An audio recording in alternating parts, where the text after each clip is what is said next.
Will the Falcons trade for Danielle Hunter? Probably not. But if they did, it's probably the final piece that'll give them one of the top pass rushes in the NFL. You are Locked On Falcons, your daily Atlanta Falcons podcast. Part of the Locked On Podcast Network, your team every day.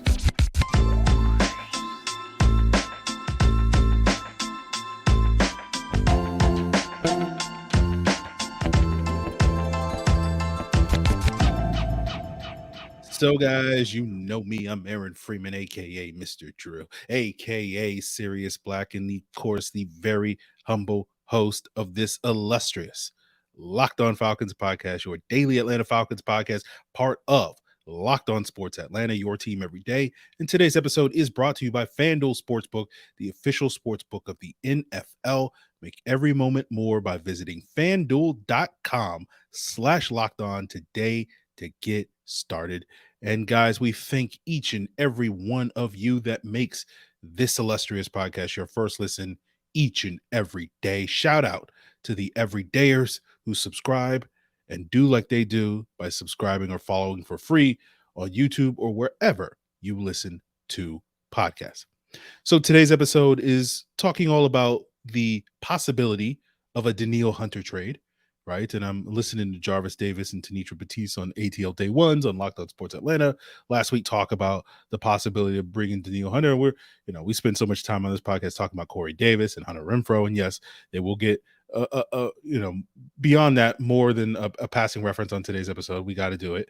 And talk about DeAndre Hopkins. So why not talk about Danielle Hunter? And for those of you that have not been paying attention, Danielle Hunter had held out of mandatory minicamp this past week for the Minnesota Vikings, which is basically him and his representation telling the Vikings organization, we want a new deal. He's in the final year of his current contract. And the scuttlebutt is that the Vikings are kind of reluctant to pay Danielle Hunter, what his price tag is. We'll talk more about that and potentially being an obstacle for a Falcons trade. But that has led to speculation that the Vikings would be willing to part ways with Danielle Hunter for the right price, right?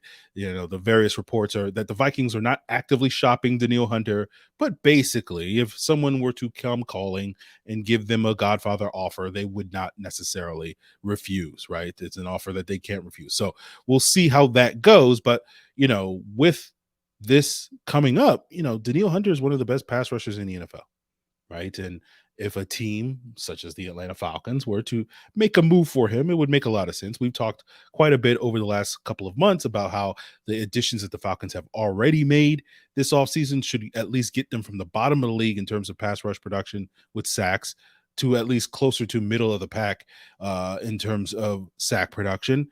But adding a player like Danielle Hunter not only is going to get you from the bottom of the league to the middle of the pack, but that's possibly going to get you in the top 5, top 10 in terms of top pass rushers. And that's obviously a place that the Falcons want to be. And, the reason for that is because Danielle Hunter has been one of the premier sack artists in the NFL over the last 5 seasons. Of course, guys, we've upgraded our graphics here on the Locked On Falcons YouTube side of things. So for you audio listeners, go check out us on YouTube. You get the podcast the night before the audio drops if you subscribe and listen and all that stuff. But, I have constructed a graphic that shows all the, or not all the pass rushers, but the top pass rushers in the NFL over the last 5 seasons in terms of their sack production per 17 games played, right? And there were roughly 79 pass rushers, roughly 80 guys that had at least 20 sacks since 2018 to qualify for this list. And I have the top 10 guys listed and a couple of the Falcons' prominent pass rushers and where they rank in this as well. And as you guys can see on your screens, Danielle Hunter ranks 5th in terms of sack production per 17 games since 2018, averaging 13.8 sacks per 17 games. That's 5th behind TJ Watt, Myles Garrett, Nick Bosa, Aaron Donald, right? That's ahead of Michael Parsons, ahead of Chris Jones, Chandler Jones, Von Miller, and Cam Jordan to round out the top 10. And, the other thing that we talk about a lot on this podcast is about the difference between sacks and pressure. And pressure is a little bit more sustainable, less fluctuates year to year, and so more predictive of future success than necessarily sack production.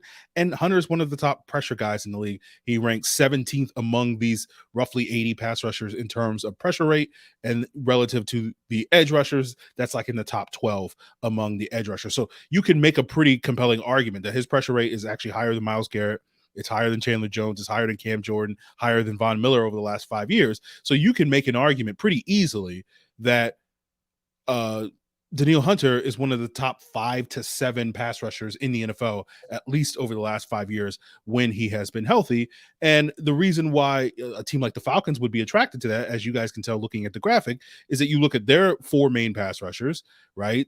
None of those guys are near Danielle Hunter in terms of their sack production, right? You look at Bud Dupree as the top guy currently on the Falcons roster. He ranks 32nd out of these roughly 80 guys, with averaging about 8.4 sacks per 17 games. Calais Campbell's 55th with 6.5 sacks per 17 games. Grady Jarrett is 70th with 5.2, and David Onyemata is 74th with 4.8. Now, we're hoping that someone like an Arnold Ebiketie can, join this list and be one of the higher ranked guys. And maybe or maybe not, AK gets there. But certainly, as we sit here today talking on this illustrious podcast, he is not there yet, right? And when you look at, say, a comp that I made for Arnold Ebiketie, my ceiling comp for Arnold Ebiketie when we drafted him was DeMarcus Lawrence. And DeMarcus Lawrence is like slightly behind Bud Dupree, averaging about 7.3 sacks per 17 games.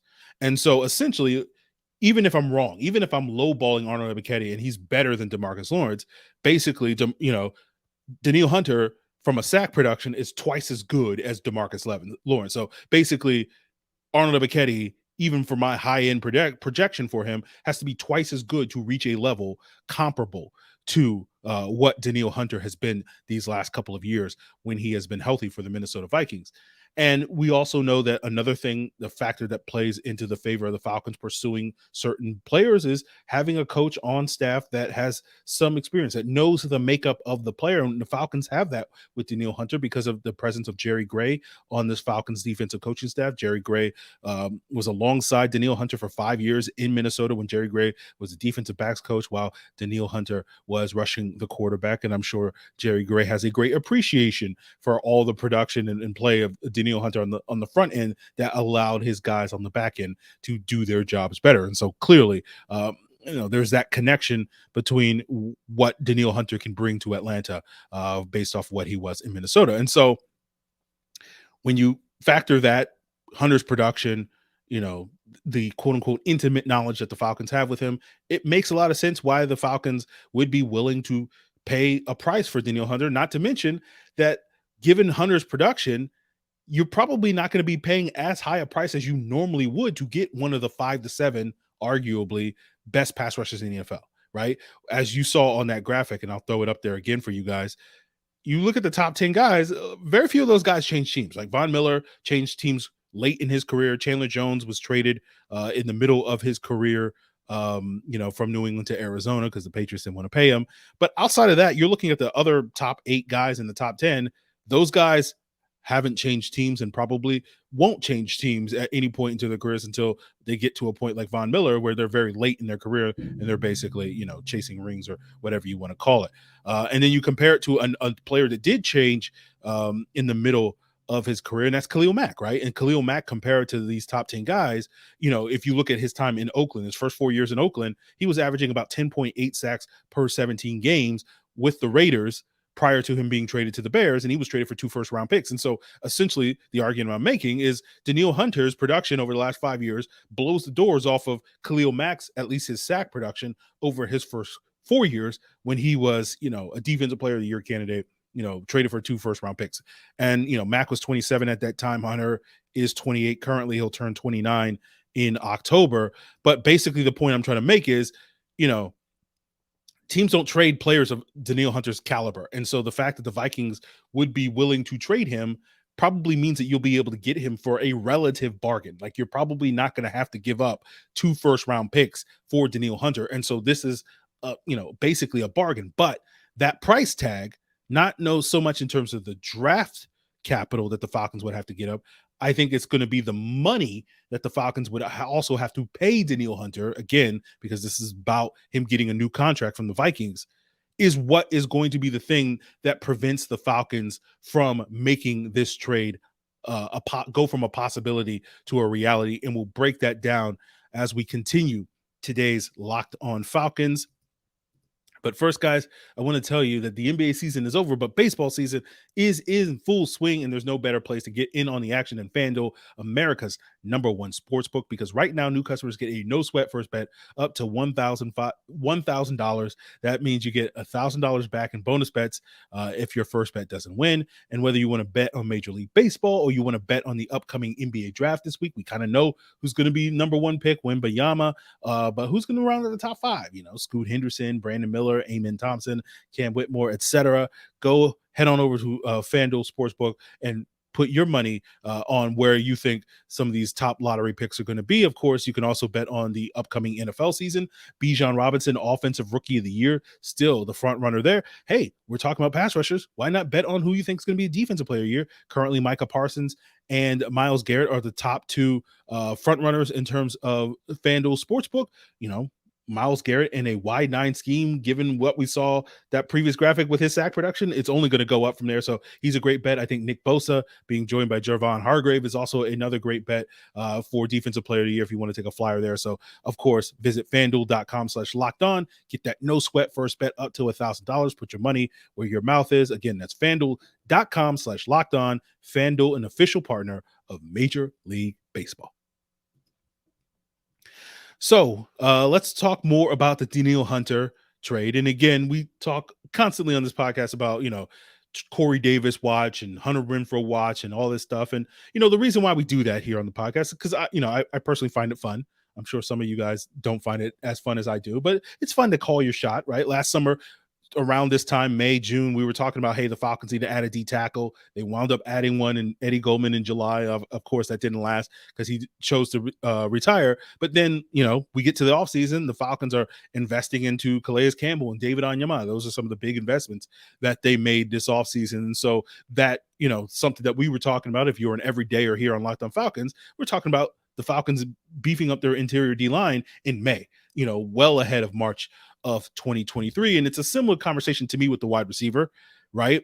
That where you look at a player like Corey Davis, you look at Hunter Renfrow, even if the Falcons don't get one of those guys. And again, obviously, Corey Davis makes a ton of sense because we've seen him be a #2 wide receiver in this offense and be successful at it. Hunter Renfrow makes a ton of sense, at least to me, because the Falcons clearly have an affinity for Raiders receivers with Mac Hollins and Bryan Edwards. And there's no way you can convince me that they've watched all this Mac Hollins and Bryan Edwards film the last couple of years and not come away impressed with Hunter Renfrow. But, that trade probably, or that acquisition is probably a little less likely than Corey Davis, but at least it's fun to speculate. And so I sit here in June of 2023 saying that even if the Falcons don't get one of these guys or another receiver in the next couple of months before the season starts, we'll probably be talking about wide receiver as a priority position to pick up next offseason. So, again, everydayers are getting this information, 6 to 9 months ahead of everybody else, right? And we look at the rest of the Falcons roster, not only the wide receiver 2 position, we've talked about the swing tackle position as other areas where you feel like the Falcons could use some help shoring up their roster, maybe another backup linebacker. And pass rush is one of those positions where I don't know if the Falcons need to go out there and get a guy, because the Falcons have invested resources in that, acquiring a number of players, but certainly you want, right? Needs versus want. You want to get a little bit more juice there, and getting that sort of alpha pass rusher again that Danielle Hunter is, that the Falcons clearly lack. But, having done my research on this Danielle Hunter thing, which, is code for, I listened to several episodes of Locked On Vikings over the last 6 months talking about Danielle Hunter. It sounds like this boils down to Hunter wanting a new deal. He's in the final year of his contract. It voids after this season.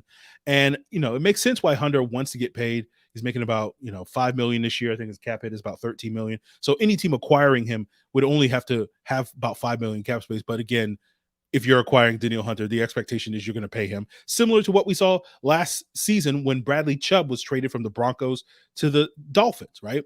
And Bradley Chubb got traded for a first-round pick and was given a $22 million per year contract by the Dolphins due to that. And you compare Chubb's production over the last 5 years to someone like Danielle Hunter, he's averaging about 8.5 sacks per 17 games. So he's slightly better than Bud Dupree, 29th out of this 80, roughly 80 pass rushers that we're talking about in that earlier graphic that we're talking about. And again, that pales in comparison to what Danielle Hunter. So if you're Danielle Hunter, it's like Bradley Chubb's getting $22 million a year. I should be getting like $25 million a year. I should be getting paid a lot more than that. And so it makes sense. Now, in terms of the price of what it would take to get Danielle Hunter, we can only speculate, but I know Jeremy Fowler of ESPN put out like a week or so ago that teams are talking about it being like a second plus, right? A second round pick and something extra, right? And that's likely due to Hunter's age, his injury history, the fact that, teams are probably going to have to pay a premium once they acquire him, right? And so maybe are reluctant to give up a first round pick. And so we'll settle for a second plus, right? And again, going back to an early point, that is a great price to get one of the 5 to 7, arguably 5 to 7 best pass rushers in the NFL. Yes, the injury history is a concern for a team acquiring him. He did miss all of 2020 with a herniated disc in his neck injury. You also had him missing half of last season with a torn pec muscle. So there are concerns given his age about the durability and whatnot. But we saw Chandler Jones get traded in the middle of his career from New England to Arizona for a second plus, I think, a player in that regard. And so if it does become a bidding war for a player like Danielle Hunter, you could imagine a team like the Falcons or any other team that wants to win that bidding war. Okay, if everybody else is giving up a second plus, hey, let's give up a conditional second round pick. That means let's give up a second round pick that could turn into a first round pick if certain conditions are met. If Hunter hits certain playtime incentives, if certain production incentives or something like that. And that would probably be enough to sort of potentially win a bidding war for Danielle Hunter services. And I don't know if that type of draft capital would be the thing that would scare off the Falcons from making a trade like Danielle Hunter. I think it's actually the money that they would have to pay him, that extension that they would have to give him, because even if Hunter is not going to get $22 million a year like Bradley Chubb, he's probably going to get more than like $16.5 million a year. And that number is significant because that's the amount of money that the Falcons are paying Grady Jarrett per year. Right. And we talked about this all offseason leading up to the offseason and why players like Daron Payne and Javon Hargrave, to me, were not likely to be players that the Falcons would pursue because their price tags would be over that $16.5 million mark. And guess what? The most expensive free agent that the Falcons signed this offseason was Jessie Bates, and he makes less than $16.5 million per year. And I broke this down prior to the start of free agency, which is, if there is an alpha in this Falcons defense and D-line room, it's Grady Jarrett, right? We've heard David Onyemata recently talk to the media and talk about this is Grady's team. Even though everybody looks up to Onyemata and Calais Campbell and whatnot, this is Grady's team. This is Grady's locker room and whatnot. That's Grady's room and whatnot. And so, again, you can sit there and say, like, why does this stuff matter? But like you guys, football is not like, a regular job. But if you're making $12 an hour, right, at your job, and someone else is making $20 an hour, you might, for doing the same job or doing less of a job than you might feel some type of way about that. And I don't think it's that too dissimilar in an NFL locker room where, if Grady's the alpha, he's got to be the highest paid guy, or he should be theoretically the highest paid guy in that room. The exceptions, of course, are guys on rookie contracts and whatnot. But, maybe there's a world where Danielle Hunter would take less than $16.5 million a year on a new contract. Maybe there's a world that Grady or Danielle Hunter is a type of guy that you can put next to Grady Jarrett and say, yeah, he's worth $20 million or more because he's that type of dude that is one of the pillars of our organization, right? But I don't think the Falcons are going to make that move. And that's why we haven't really talked about the Danielle Hunter trade as a realistic possibility like so many other Locked On shows are. But, given that other Locked On shows are talking about it, including ATL Day One, it's like, I should weigh in at the very least. But, the hope I think the Falcons are going for is that Arnold Ebiketie will develop this year. Again, I don't think it's probably too realistic to expect him to develop into a Danielle Hunter caliber type of pass rush, at least this year, maybe in the future, who knows, right? Danielle Hunter came into the league as a very, very raw player. It's probably the pinnacle, the poster boy for, taking a raw, unproven, unproductive college player and turning him into an NFL superstar. Like basically what the Jaguars are hoping to kind of do with Trayvon Walker is what the Vikings did with Danielle Hunter, is essentially what he is. But the hope with Arnold Ebiketie at the very least is that he's going to be, one of these 8+ sack guys a year, right? That if I do this graphic in a couple of years, I don't know if Arnold Ebiketie is going to be in the top 10, but maybe he'll be in the top 20, 25 type of guys that are getting 8+ sacks every 17 games. But I think at the same time, I think the Falcons are going to give Ebiketie that chance to show that he's that guy for considerably cheaper than Danielle Hunter. And if he's not that guy, then the Falcons will just go out there and sign or probably draft somebody that will hopefully be closer, or at least will tag team with Arnold Ebiketie to get you, one step closer to having that type of alpha. If you don't have one alpha, then get two betas, I guess maybe is the analogy I would use. And of course, I know some of you guys are skeptical and you're like, well, we've been talking about them taking a pass rusher early in the draft, every year, and they keep taking skill position players. You yourself, Aaron, just talked about they're probably going to get a wide receiver if they don't get one in the next couple of months. And it's like, yeah, you know what? That's a possibility. The Falcons may decide to use another first round pick on a skill position player next year instead of that pass rusher that we've been all coveting for the last couple of years. But, as I say, you can only control what you can control. We'll cross that bridge when we get to it. I'm not going to complain about that possibility in June of 2023, when that's really a let's complain about that in May of 2024 conversation. But, I think with Danielle Hunter, it's going to be a question whether or not he gets traded at all, right? Because again, listening to Locked On Vikings, and maybe Luke is in denial, similar to I was a couple of years ago when all this Julio trade talk, I'm like, they're not going to trade Julio, but who knows? But it doesn't sound like the Vikings, by all reports, are going to just give Danielle Hunter away, right? It's not like they're actively shopping. They're hoping that a deal can get worked out, but that's going to be something that remains to be seen. But again, we know that it's very rare that types of pass rusher on Danielle Hunter's caliber change teams. And so again, the Vikings aren't going to give him away. He skipped mandatory minicamp, but he's almost certainly going to show up at training camp, with a new deal or not, and he'll have to play out the season so that he can hopefully hit the market next year, maybe get the franchise tag at some point.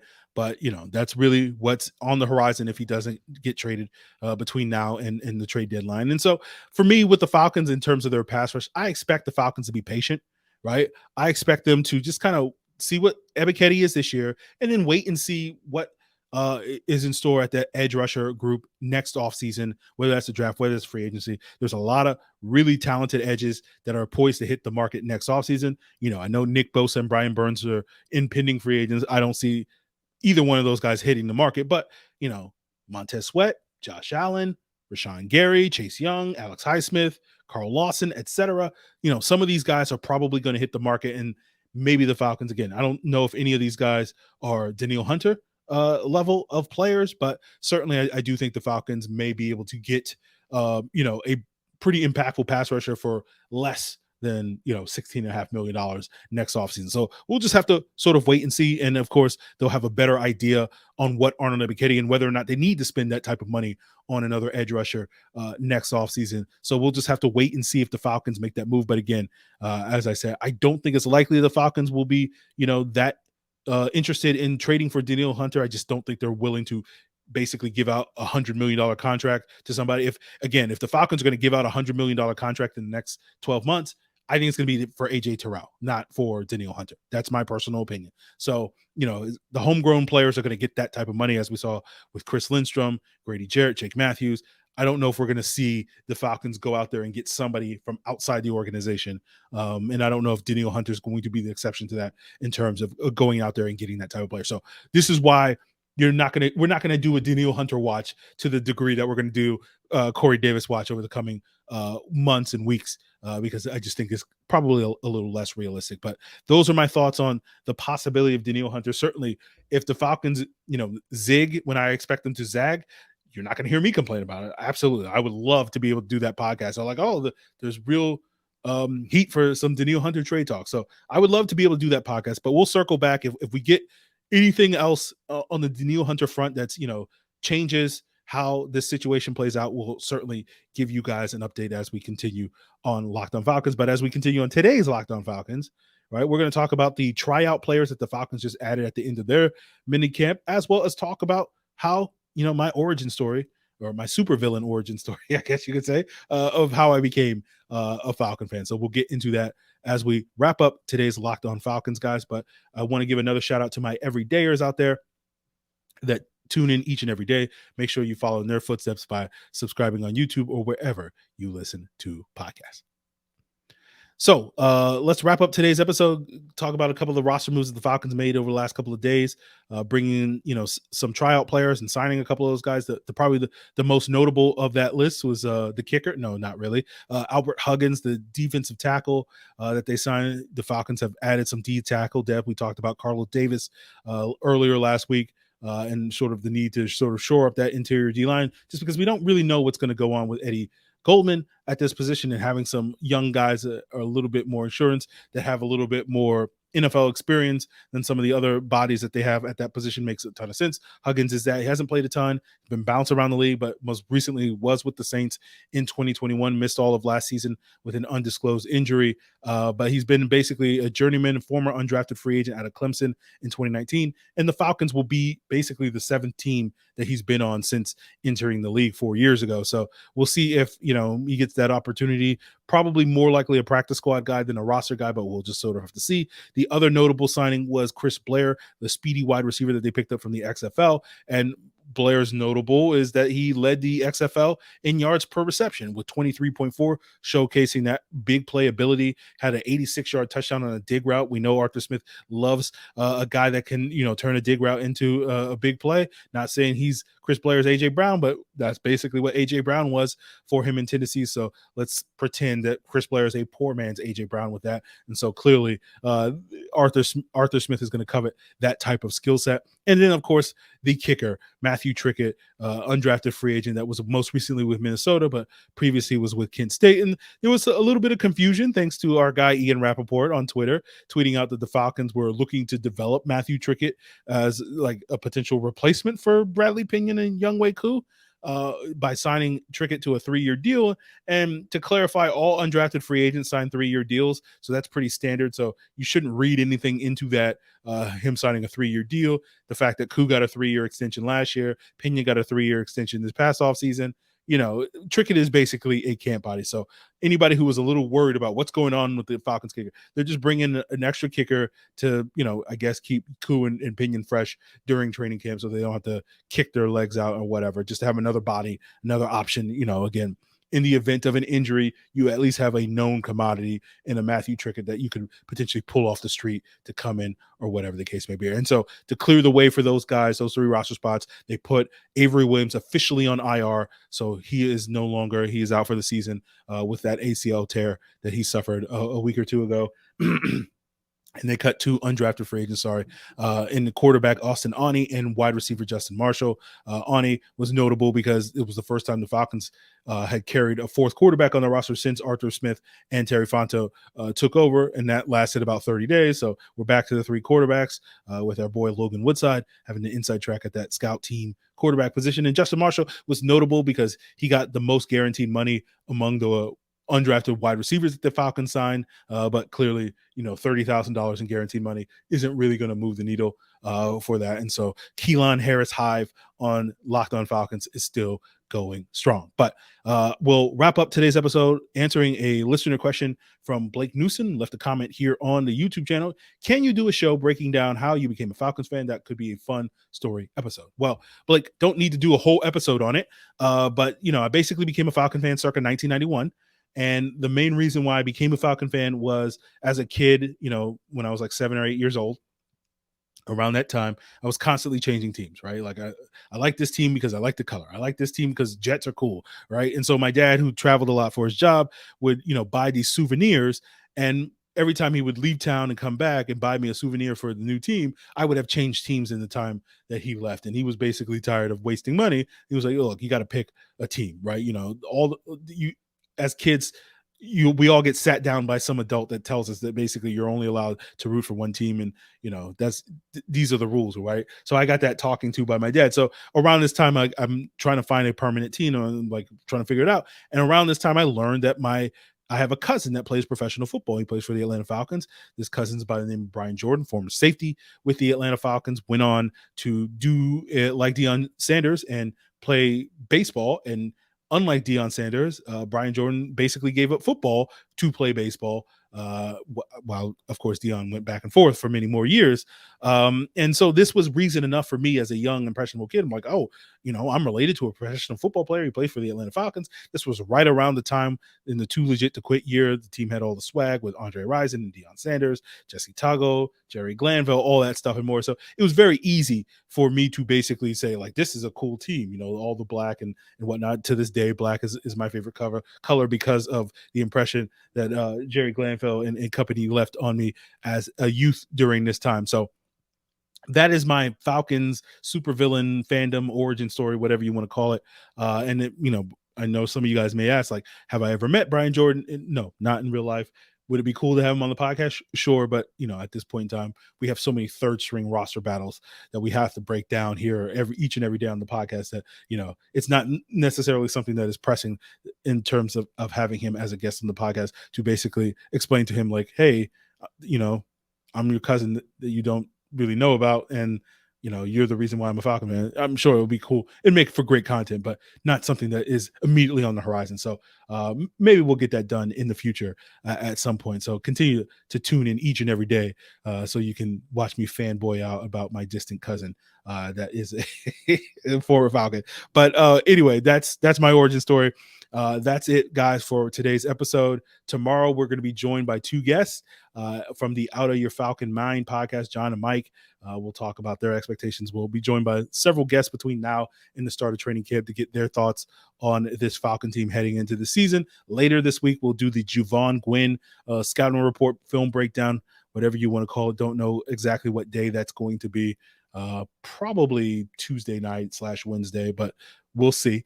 You know me, I promise, I'm like, hey, we're going to do this at a certain point, and then a week later it comes out. There probably won't be that level of delay, but again, I won't make any promises, but we should definitely get it done at some point this week. So to wrap up this Falcons draft class, so continue to make Locked On Falcons your first listen. Subscribe on YouTube or wherever you listen to podcasts. And of course, for your second listen, check out the Locked On NFL podcast. And if you want to get more insights into what's going on with Danielle Hunter, of course, Luke Braun has you covered over on the Locked On Vikings podcast as well, guys. Really appreciate it. It's all part of the Locked On Podcast Network. I hope you guys had a happy Father's Day over the weekend for those of you that celebrate.